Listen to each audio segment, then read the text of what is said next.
Shalom tout le monde. La Teshuvah.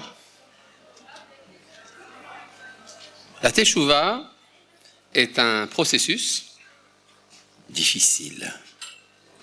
C'est dur. Et puis, quand approche le mois d'Elul, c'est là qu'on commence à se poser des questions. Comment je vais passer cette période ? Et puis après va venir Rosh Hashanah, le jour du jugement, et Kippour, où il y a la contrition, et je dois absolument expier mes péchés. Oh là là, c'est dur. C'est dur. On n'a pas envie. On n'a pas envie. Et d'ailleurs, c'est un phénomène assez surprenant. Disons, oui, parce qu'il y a, quand on prend ça au sérieux, le mois d'Elul, et tout le processus de la Teshuvah, alors il y a un excès, une abondance de spiritualité qui nous envahit, qui fait qu'il y a un certain renoncement aux choses de ce monde. Vous pouvez lui dire que je ne suis pas là. Hein ? Oui. Vous lui direz que je ne suis pas là. Bon. Et donc, ça pose des problèmes psychologiques énormes. Il peut y avoir un phénomène où la maman inquiète prend son fils, le Bachur Yeshiva novice, et elle l'amène chez le psychologue, et elle dit « Docteur, qu'est-ce qui se passe ?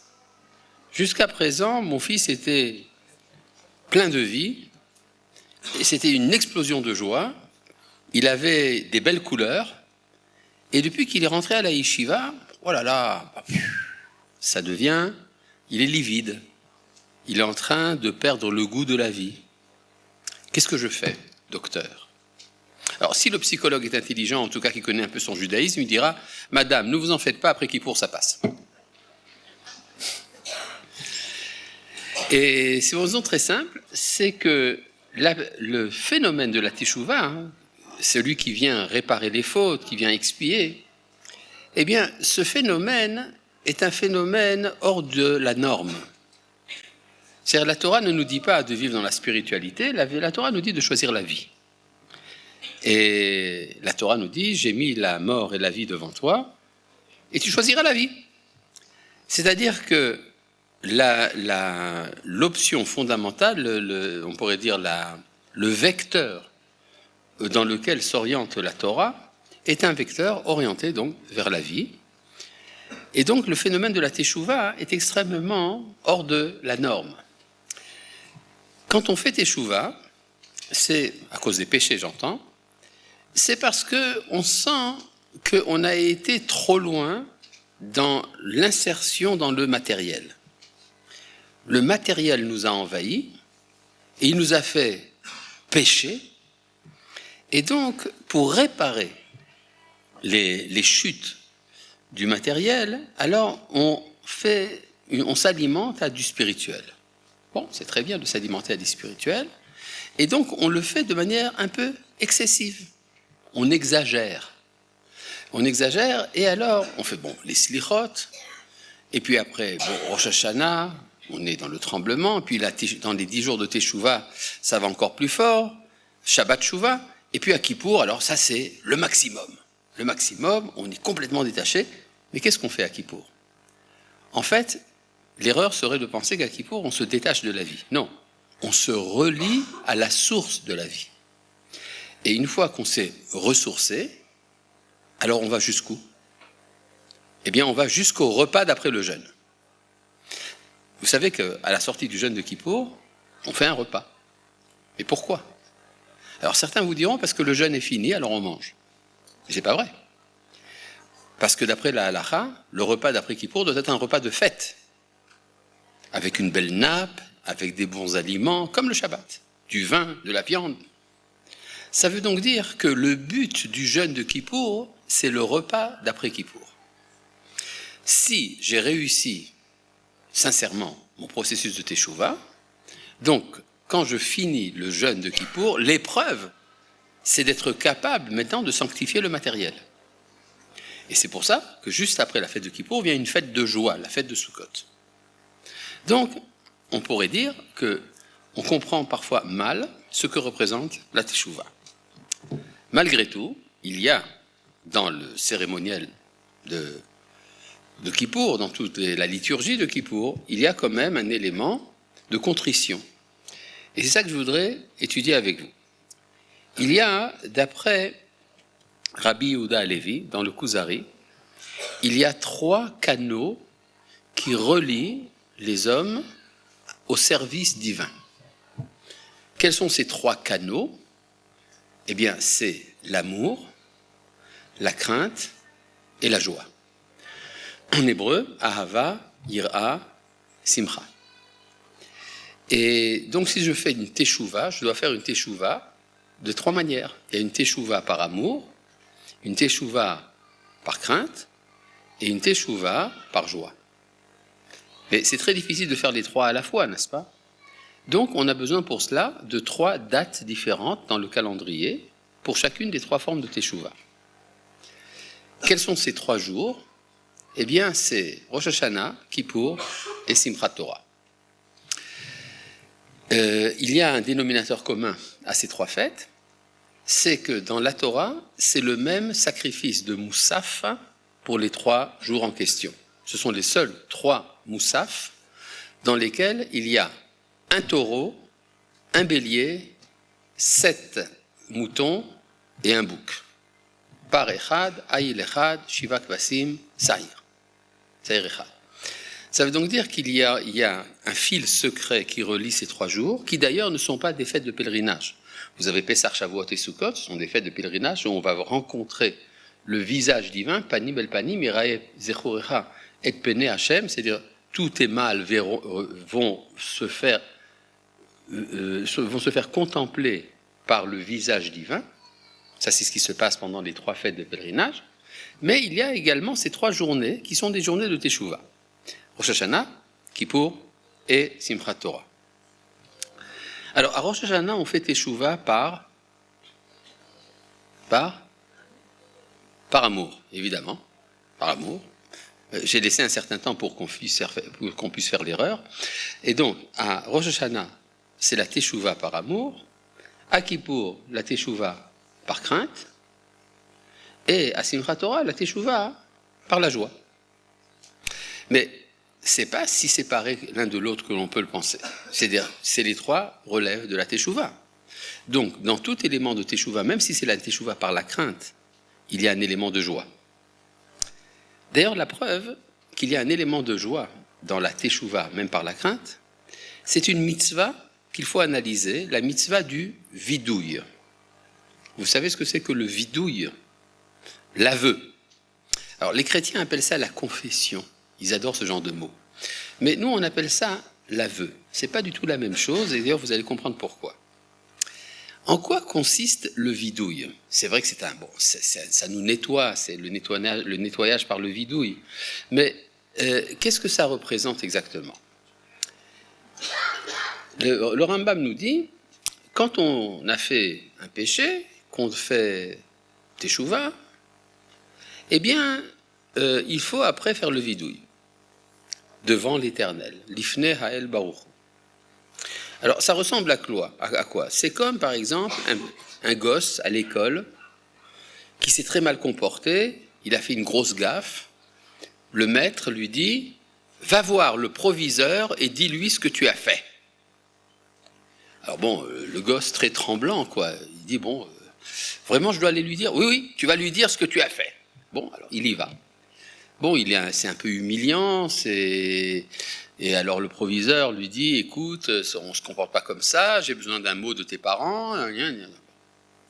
Ça, c'est le vidouille, à la manière, disons, si on le comprend comme étant une sorte d'humiliation, une sorte de punition. Mais si on réfléchit bien, le vidouille est absolument ridicule. On me dit, va dire à Dieu que tu as fait tel péché. Bon, je vais voir Dieu, je lui dis, bon Dieu, j'ai fait telle et telle chose. Réaction du bon Dieu, il rigole.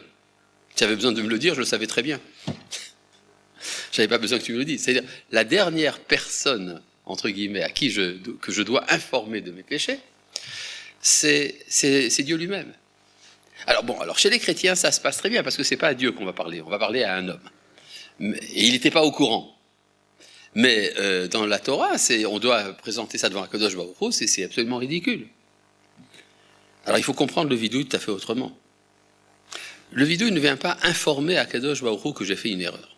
C'est ridicule. Le vidouille, en fait, est une récompense. Parce que le vidouille vient après la teshuva. Or, la teshuva cause deux méfaits, deux dommages. Quand je fais un péché, le péché entraîne deux dommages. Le premier dommage, c'est le péché lui-même. C'est très mal de faire un péché. Vous savez, non, je suis contre les péchés. Je m'oppose. Et donc, quand je fais un péché, je fais du mal. Mais à part ça, il y a autre chose que ça fait, ça coupe les relations avec le Créateur. Jusqu'à présent, j'avais des relations avec lui. Comme je me suis révolté contre lui, il coupe la ligne. Mais maintenant, j'ai fait teshuva. Alors on peut rétablir la ligne. Comment rétablir la ligne? On me dit, voilà, va voir le bon Dieu. Tu as le droit maintenant de te tenir devant lui. Ah oui, mais de quoi on va parler? Parle de ton péché. C'est-à-dire, puisque tu as déjà fait teshuva, ce péché ne t'appartient plus, donc il n'y a pas de problème, tu peux, avec joie, traverser l'épreuve du vidouille. D'accord? Donc, il faut comprendre donc la teshuva comme étant un phénomène qui, avec toute la difficulté qu'il représente, est en fait un phénomène de joie. Il y a un phénomène assez surprenant dans la société israélienne. Vous connaissez la popularité des slichot. Mais jusqu'à présent, la popularité des slichot, c'était un peu du folklore. Et ça touchait essentiellement les séfarades. Les séfaradim, pendant la période des Louls, jeunes gens, jeunes filles, etc., courent à la synagogue. Ils sont tout heureux de dire « Hatanu lefanecha » nous avons péché devant toi, c'est extraordinaire, c'est bon. Et on oublie le vidouille.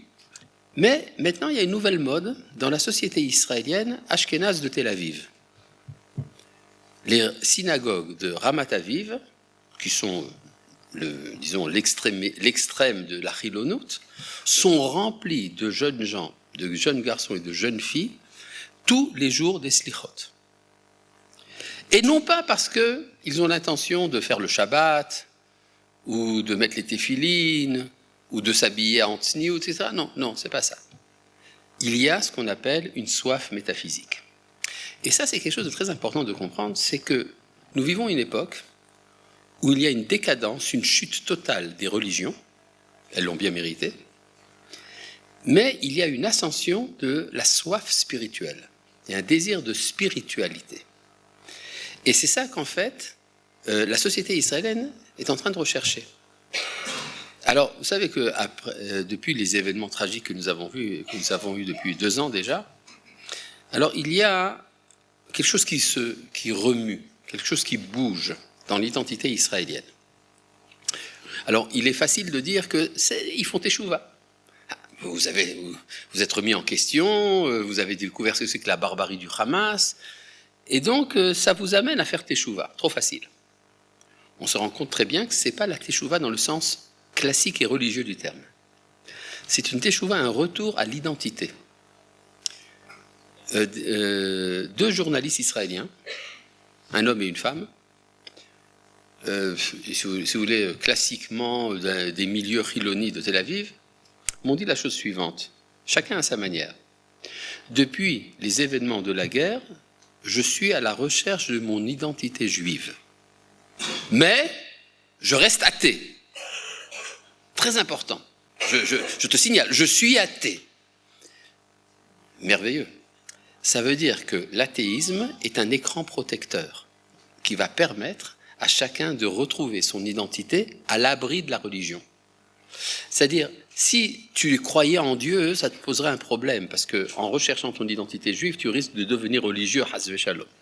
Et donc, tu préfères te protéger derrière un écran de mécréance, pour pouvoir justement approfondir ton identité. Or, c'est ça qui se passe actuellement dans la société israélienne. Il y a un retour, il y a une teshuva véritable. Une teshuva qui passe d'abord par le retour à ce que l'on est, avant du retour aux actes que l'on doit faire. Il y a un texte du Ramban, d'ailleurs, à ce propos, très intéressant, sur la paracha de Vayeler, que nous avons lu ce Shabbat.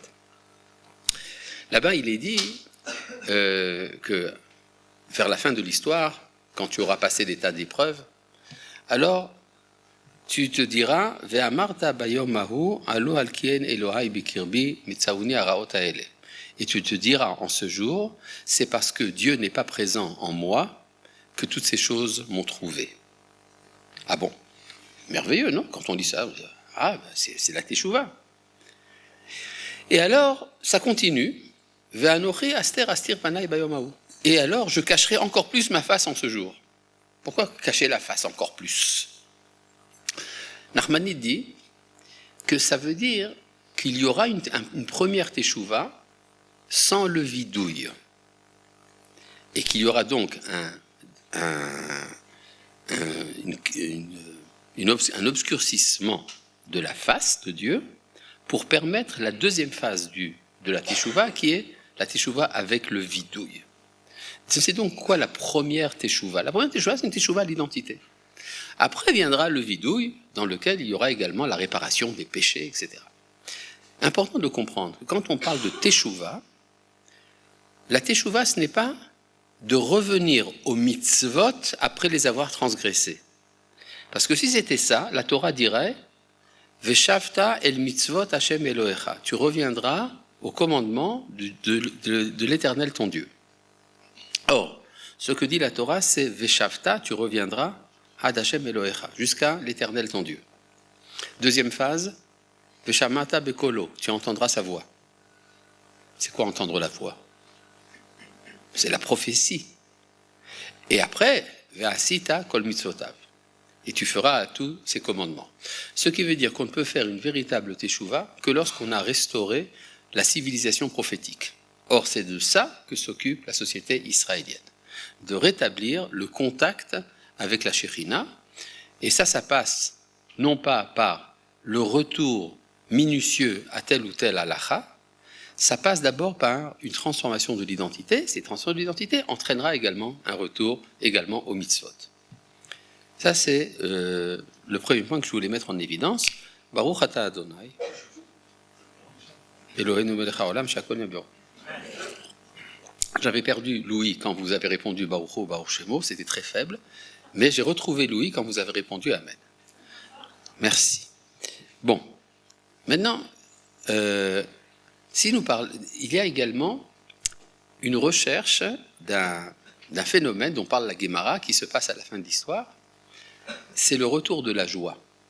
Vous savez, il y a un endroit qu'on appelle le mur des lamentations.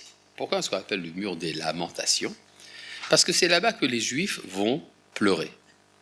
Or, si vous demandez aujourd'hui à un chauffeur de taxi, par exemple, vous ne parlez pas très bien l'hébreu, amène-moi là où les Juifs pleurent. Et il vous amène au Massar Nassa, évidemment.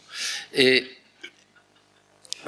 donc, mais traditionnellement, c'est le mur occidental et le lieu où les Juifs avaient l'habitude de pleurer. C'est ça que fait un Juif, il pleure. Et puis aujourd'hui, vous arrivez au Kotel, à Tisha B'Av. Tisha B'Av, c'est le grand happening. Ah, extraordinaire, on se retrouve, c'est très bien. C'est presque la joie, quoi. On se croirait à un mariage. Bon, on ne dit pas shalom, hein, vous savez, on n'a pas le droit de dire shalom. Il se passe quelque chose qui se transforme dans notre identité et nous allons du pleur vers la joie. Donc la teshuva également est inclue dans ce phénomène. Et là, il faut comprendre qu'est-ce que l'on entend par la joie. Comment est-ce qu'on dit la joie en hébreu? Simcha, c'est vrai. Mais il y a, dans les textes du Tanakh, vous verrez qu'il est question de Sasson et Simcha. Comment? Ah oui, ça veut dire que Sasson, occupé, évidemment. Et mais la vanne est trop facile. Donc je me suis retenu pour ne pas la faire. Merci quand même de l'avoir fait. Bon, en tout cas, donc, il y a Sasson, c'est le sentiment de joie que l'on ressent quand on est à l'approche de la satisfaction de ses désirs. C'est comme le petit prince qui veut marcher lentement vers une source d'eau. Quand on va lentement vers la source, mais qu'on sait qu'à la fin il y a une source, Ça s'appelle, ça sonne. Par contre, quand on a enfin bu, qu'on est désaltéré, alors on est plein. Ça s'appelle simcha. Donc il y a une différence, deux manières de parler de la joie, ça sonne, et simcha. Alors on peut comparer ça à une coupe que l'on remplit. Quand je remplis la coupe, mais qu'elle n'est pas encore pleine, mais elle va être pleine. Quand je suis en train de remplir la coupe, ça sonne. La coupe est pleine, c'est simcha. Si je continue à verser, ça déborde, ça sort des limites, c'est chok, c'est le rire. En hébreu, chok, c'est sortir des limites. Donc c'est ça qui se passe lorsqu'il y a une joie absolue. Et est-ce qu'on a le droit de rire ? Est-ce qu'on a le droit de rire ? C'est ça un gros problème, non ? Il y a d'ailleurs un Italien qui a écrit un livre pour savoir est-ce que Dieu a le sens de l'humour ou pas. La Guémara d'ailleurs pose la question dans le traité de Avodah Zarah, et elle dit que non, Dieu il rigole pas, enfin il rigolera à la fin de l'histoire. Et alors, et on amène un verset qui dit Yoshev Bashama et Mishak, celui qui réside dans le ciel, rira. Hachem il aglamo, et Dieu se moquera d'eux. C'est qui se moquera de qui ? De Gog et Magog, quand ils viendront attaquer Israël et qu'ils vont finalement chuter. Donc Dieu va se moquer d'eux. Donc il y aura une sorte de blague divine. Alors la Guémara dit oui, mais c'est pas vrai cette histoire. Dieu rit même maintenant, puisque tous les jours il passe 3 heures à s'amuser avec le Léviathan. Ainsi qu'il est dit, Léviathan ze yatzarta lesachekbo. Donc, c'est pas vrai que Dieu ne rit pas. Réponse de la Guémara, il s'amuse avec ses créatures, mais il ne se moque pas de ses créatures. C'est-à-dire, l'humour noir est réservé pour la fin de l'histoire. Alors, c'est sympa, on rigole ensemble, mais rigoler de quelqu'un, ça c'est déjà un peu cruel. Ça, c'est laissons pour la fin de l'histoire, c'est là qu'il y aura la grosse blague. Et tout se passe comme si on était en train de s'approcher de ce moment-là. Alors, d'abord, comprenons pourquoi est-ce qu'il ne faut pas rire dans ce temps. Alors, je voudrais vous amener très rapidement un texte de la Guémara dans le traité de Berachot. C'est à la page 31a, Lamed Aleph, Hamoud Aleph. J'espère que je ne dis pas n'importe quoi. Oui, c'est là-bas. Et là-bas, il est dit que Rabbi Yochanan a dit au nom de Rabbi Shimon Bar Yochai. Expression assez particulière. En général, on dit Rabbi Yochanan disait que Rabbi Shimon Bar Yochai disait. Mais quand il dit au nom de Rabbi Shimon Bar Yochai, Mishum Rabbi Shimon Bar Yochai, ça veut dire qu'il ne l'a pas entendu directement, mais qu'il y a quelque chose de profond qui se cache là-bas. C'est ce que disait Manitou à propos de ce genre d'expression. Et donc, qu'est-ce que dit Rabbi Yochanan au nom de Rabbi Shimon Bar Yochai ? Il dit Asur la Adam l'emale pivsrok baolam hazeh. Il est interdit à un homme de remplir sa bouche de rire dans ce monde. Ah, il ne faut pas remplir sa bouche de rire. C'est quoi remplir sa bouche de rire ? On n'a pas le droit de rire ? Mais si, on peut rire. Mais on ne peut pas, dire bien mal acquis et ne profite jamais. Donc on peut rire, mais il ne faut pas remplir la bouche. C'est-à-dire remplir la bouche, ça veut dire un rire absolu. Comme si tout allait bien. Or, il suffit d'ouvrir un peu les yeux, d'écouter les informations pour voir que le monde ne va pas bien. Donc de quel droit on pourrait rire ? Celui qui rit, vous connaissez le rire d'Ishmaël, c'est bien connu. Celui qui rit est satisfait de l'état du monde. C'est du cynisme, c'est donc de la méchanceté. Donc la Guémara nous dit, tu ne peux pas rire, tu ne peux pas remplir ta bouche de rire. Ba'olam hazeh, dans ce monde. Qu'est-ce qu'on entend par ce monde ? Alors on va voir ça tout de suite, la Guémara dit, Sheneemar, parce qu'il est dit, Az yimale sechok pinu, c'est alors que notre bouche se remplira de rire, quand les goïms diront, Igdil Hashem la'asot imele. Quand les goïms diront, Dieu a fait de grandes choses avec ceux-là. C'est à ce moment-là qu'on pourra rire. Donc quand on dit Olam hazeh, ça veut dire le temps de l'exil. Une fois qu'on sort du temps de l'exil, alors tout change. C'est le moment où on peut rire, on doit rire. Et alors la Guémara rajoute, bon d'accord on a compris, mais Amrou alav al Rish Lakish, on a dit de Rish Lakish. Qui est Rish Lakish? Rish Lakish est l'élève de Rabbi Yochanan. Il était au passage également son beau-frère, mais ça c'est une autre histoire. Il était donc Rish Lakish, ou Rabbi Shimon ben Lakish, était l'élève de Rabbi Yochanan, l'auteur de cet enseignement. Et on a dit de Rish Lakish, dit la Guémara, qu'il n'a plus rempli sa bouche de rire dans ce monde après avoir entendu cet enseignement de Rabbi Yochanan, son maître. Donc la phrase est un peu compliquée, je vais la répéter. On a dit de Rish Lakish, vous voyez déjà, vous me troublez. On a dit de Rish Lakish qu'il n'a pas rempli sa bouche de rire dans ce monde après l'avoir entendu de Rabbi Yochanan. Mais où est-ce qu'il vivait, Rish Lakish? Dans ce monde. Donc, quand la Guémara dit « il n'a pas rempli sa bouche de rire dans ce monde », c'est un mot en trop. C'est une expression en trop. À moins que ça veuille dire la chose suivante. C'est que dans la vie, il y a deux moments. Il y a des moments où on est dans le Olam Hazé. Il y a des moments où on est dans le Olam Haba. C'est-à-dire, pas tout le temps on est dans la réalité existentielle du monde. Il y a des moments où on est au-delà du monde. Quelle est la différence? Eh bien, un enseignement de Manitou, basé sur la Guémara, c'est soit quand on est dans la prière, soit quand on est dans l'étude. L'étude et la prière. Quand on fait la prière, c'est qu'on est dans ce monde. Pourquoi est-ce qu'on fait la prière? Parce qu'il nous manque quelque chose. C'est-à-dire, je suis conscient de ce qui manque, et donc, je fais la tefila.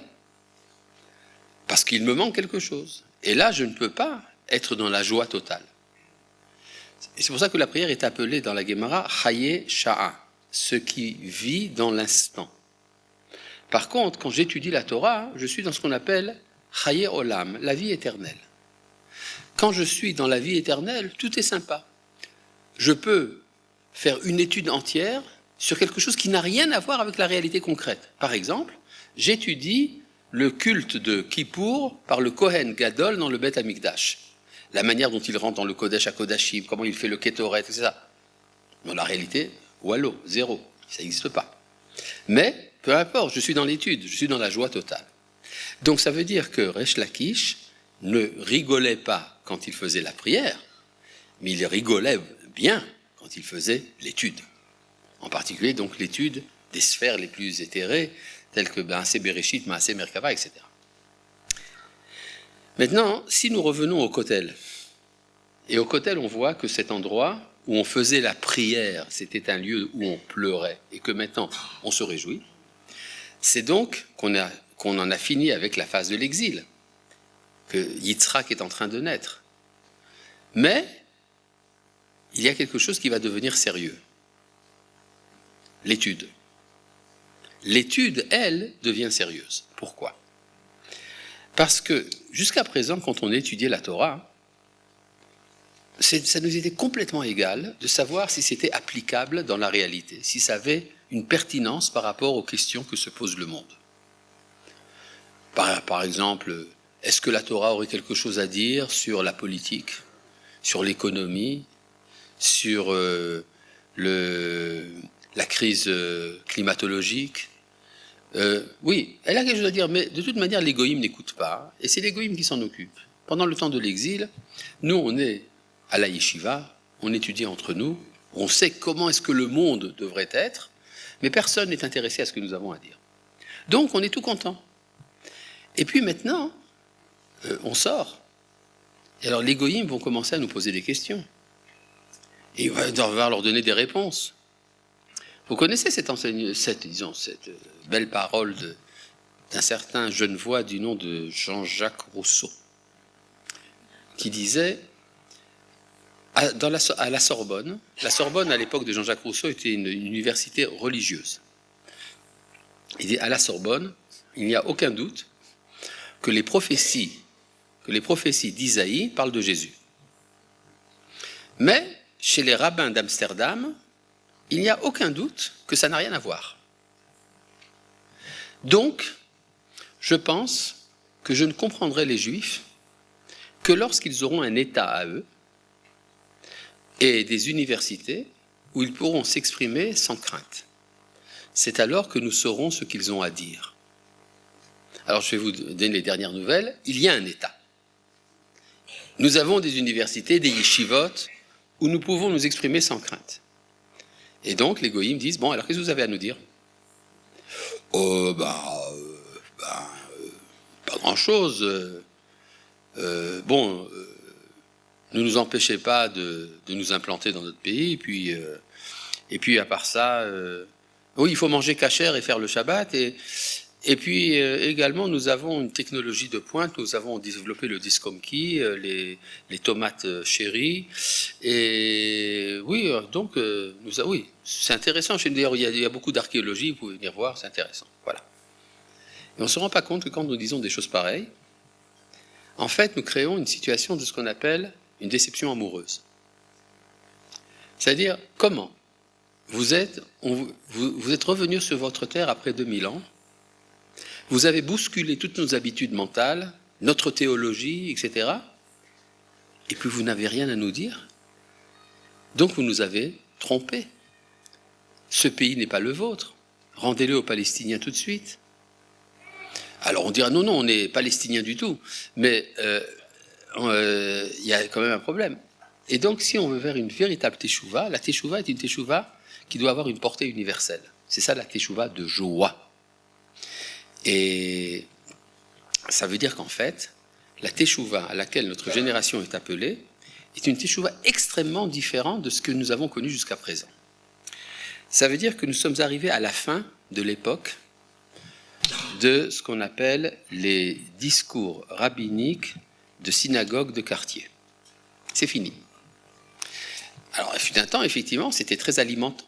C'était très vivifiant d'entendre le darshan, le prédicateur, dire vous savez, il faut absolument s'occuper. Il y a ici, dans notre quartier, il y a une veuve qui a 5 enfants et dont il faut s'occuper. Et puis, à part ça, il y a des problèmes. On n'a pas assez étudié ces derniers temps les règles du Lashon Hara.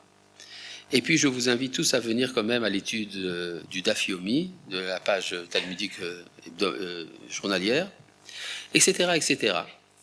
Et alors, le centre de la vie dans la Teshuvah, et donc de la Teshuvah, telle qu'elle était diffusée juste pendant le temps de l'exil, le centre de la vie juive, c'est la table du Shabbat. D'ailleurs, c'est de ça dont parle dans un shidour un jeune homme et une jeune fille. Comment, de quoi aura l'air ta table de Shabbat. D'accord ? Et alors, tout gravite autour de ça. Il y a la yeshiva, évidemment, il y a le mikvé, il y a la charcuterie cachère, etc. Mais en fait, ça ne va pas très loin. Ça reste dans le cadre de l'individualité et ça devient, à partir du moment où on arrive à une époque où on a besoin de grandeur, ça devient de la médiocrité. Et c'est ça donc, quand je dis faire la teshuva dans la joie, c'est pas dans la joie uniquement de la réparation de mes péchés. C'est la joie de retrouver la dimension réelle, véritable de la Torah, qui est une Torah qui a quelque chose à dire sur tous les domaines de l'existence. Alors maintenant vous allez me dire, oui, mais il y a des gens qui étudient la Torah et puis ils ne sont pas satisfaits. Pas satisfaction, j'étudie la Torah et pourtant ça ne me remplit pas. Alors, il y a un texte dans le livre de Tehilim, un verset dans Tehilim qui dit « Torah Hashem temima meshivat nafesh ». La loi de Dieu est entière et elle apaise l'âme. Alors, le Rav Tzvi Yehuda Kook disait « Quand est-ce que la Torah apaise l'âme ? Quand elle est entière. C'est-à-dire quand elle est intégrale. Or, ce qui se passe aujourd'hui dans l'étude, c'est qu'on réduit le champ de l'étude uniquement à ce qui était transféré de génération en génération dans les yeshivot de Lituanie. Et donc, tout se concentre autour de la capacité de décortiquer une page de Gemara, également parfois d'en déduire les conséquences au niveau de la halakha, les conséquences pratiques, mais en fait, la vision générale à laquelle nous invite le Tanakh et la Kabbalah, tout cela est oublié. Et ce qui explique pourquoi, comme par hasard, il y a un éloignement de notre génération de la pratique religieuse. C'est pas pour rien. Il y a une signification à cela. Mais en fait, il faut se poser une question plus sérieuse. Il y a, dans ce que je vous dis là maintenant, dans ce discours, il y a une très grande fraction de la société qui n'est pas d'accord avec ce que je dis. Il y en a qui se disent, mais il est complètement cinglé, ce rabbin. Il nous parle de Teshuvah, etc. On n'est pas du tout là-bas.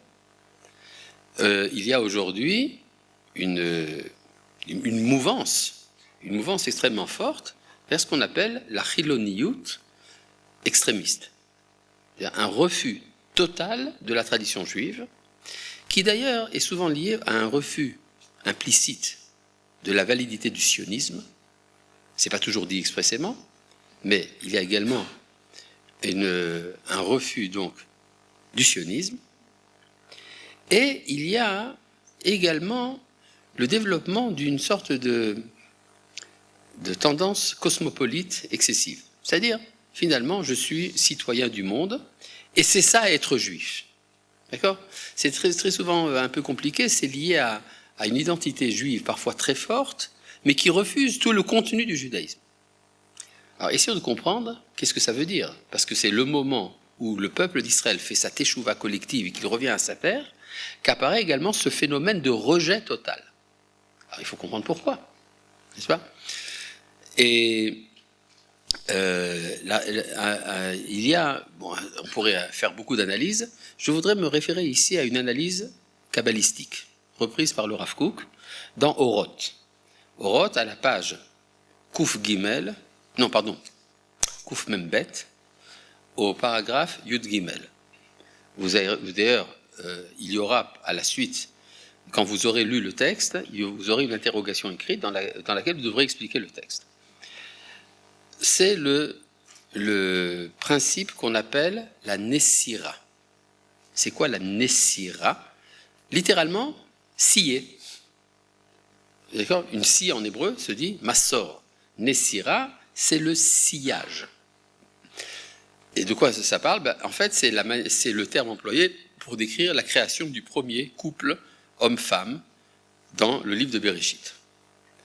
Alors, quand on lit ce texte dans Bereshit, la manière dont l'homme et la femme ont été créés, c'est extrêmement traumatisant et même effrayant. On peut avoir des cauchemars. C'est-à-dire, vous voyez quelqu'un qui va dormir, et pendant qu'il s'endort, quelqu'un vient le couper en deux, et il se réveille, et au lieu d'être une personne, il est deux personnes à la fois. Non mais vous vous rendez compte, là, c'est horrible. J'étais un, maintenant je suis deux. Qui suis-je ? D'accord ? Ça ressemble un peu, par exemple, si vous aviez deux policiers habillés en costume avec un chapeau melon, et ils disent la même chose en même temps. Ils auraient une sorte de bulle de bande dessinée avec deux liens. On se demande qu'est-ce qui se passe. On a perdu le pont entre les deux. Pourquoi vous rigolez ? Et donc, et c'est ça qui se passe dans le livre de Bereshit. L'homme se réveille, il est deux. Alors, et après, il est tout content. Il est tout content, il y a des paroles d'amour. Il dit « Zot apam etzem me'atzama uvasar me'bessari » c'est un os de mes os, c'est la chair de ma chair. Et le Zohar dit « Contemple ces paroles, comme elles sont douces. Kama metikin ilen milin » Quelle douceur il y a dans le dialogue entre Adam et Chava quand ils se rencontrent. Alors, bon, ça valait la peine alors. Mais pourquoi nous endormir ? Alors, la Gemara dit, parce que le Midrash nous dit, c'est qu'au début, Dieu a coupé l'homme en deux sans l'endormir.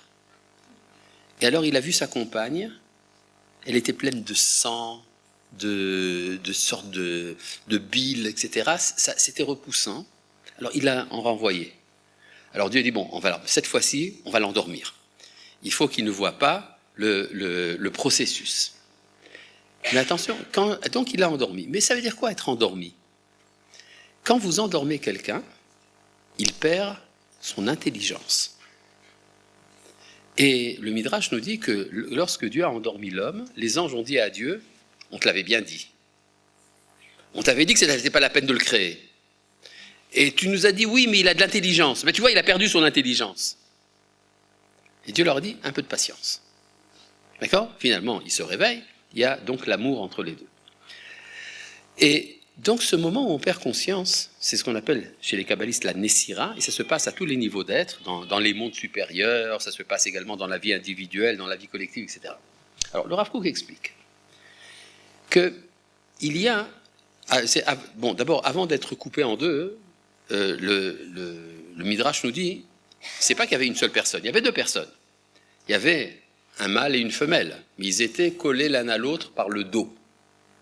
Et donc, ils ne pouvaient pas vraiment se parler. Il a fallu donc couper en deux pour qu'ils puissent se rencontrer. Eh bien, dit le Rav Kook, non, alors, une petite phrase supplémentaire, quand on est collé à l'autre, alors on sait déjà qui est son chidour.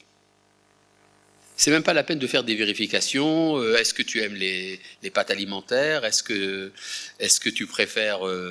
est-ce que tu sais jouer aux échecs, etc. C'est pas la peine. On sait déjà avec qui on va se marier. Et donc, il faut s'endormir, ne pas savoir qui on va rencontrer, et puis alors, on se choisit. Le Rav Kook dit c'est la même chose.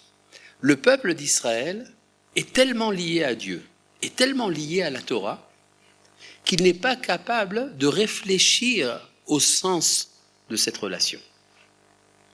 Donc il faut qu'à un moment, il perde conscience qu'il a un rapport avec la Torah, qu'il a un rapport avec Dieu, qu'il a un rapport avec Am Israël, avec Eretz Israël, etc. Il faut que tout soit remis en question, pour que tout soit après compris par l'intelligence et par le libre choix. Mais il faut pour ça une génération adulte. Akadosh Baruch Hu, probablement, juge que nous vivons une époque où le peuple d'Israël est assez adulte pour pouvoir s'endormir, traverser cette Nessira, ce sillage. Et donc, plus ça va mal, plus c'est le signe que nous sommes bien endormis. Et lors du réveil, c'est là que le peuple d'Israël, la société israélienne dans son ensemble, et le peuple juif dans le monde entier, va, par sa propre réflexion et son propre choix, choisir le Créateur, choisir la Torah, choisir le peuple, la terre, etc. Donc, c'est ça qui est en train de se passer. Il y a également ce phénomène de la Nessira, dans laquelle, bon, c'est douloureux, je vous dis ça. D'ailleurs, se faire scier, c'est pas agréable. Mais on est en train d'y passer, et c'est la raison pour laquelle, finalement, il n'y a pas de raison de ne pas être optimiste. D'ailleurs, si vous êtes pessimiste, c'est que vous ne croyez pas en Dieu. D'accord ? Mais ça veut dire qu'en tout cas, le bon Dieu, lui, il a confiance dans son peuple. Et comme disait Manitou une fois à quelqu'un qui disait « je ne crois pas en Dieu », alors il lui a dit « c'est pas important, l'essentiel c'est que Dieu croit en toi ». Et c'est ce qui se passe aujourd'hui. Ça veut donc dire que si nous sommes capables d'une teshuva dans la joie, c'est pas une joie naïve, c'est joyeux de faire teshuva. Non, c'est beaucoup plus fort que ça. C'est la joie de la rencontre réussie entre le Créateur et son univers en aboutissement de l'histoire. Et c'est ça que nous sommes en train de vivre, et ça se passe également au niveau de l'humanité. Là, je vais prendre encore 2 minutes et vous dire, j'ai assisté à la télévision à un événement extrêmement réjouissant. Le Premier ministre israélien apparaît sur la tribune de l'ONU et la salle se vide. Merveilleux. C'est-à-dire, les nations se mettent en place. Chacun décide de sa place. Ça veut dire qu'on est au moment du jugement dernier de l'histoire. Et que les nations décident de quel côté elles se mettent. C'est pas pour rien que hier soir, à nouveau, notre Premier ministre a cité le livre de Bereshit en disant « Je bénirai ceux qui te béniront et je maudirai ceux qui te maudiront et tu deviendras une bénédiction pour toutes les familles de la terre. » C'est ça que nous sommes en train de vivre aujourd'hui, c'est ça que nos ancêtres ont espéré pendant des milliers d'années vivre, et nous avons le bonheur de le vivre. Merci beaucoup. Shalom, Chalti Matova.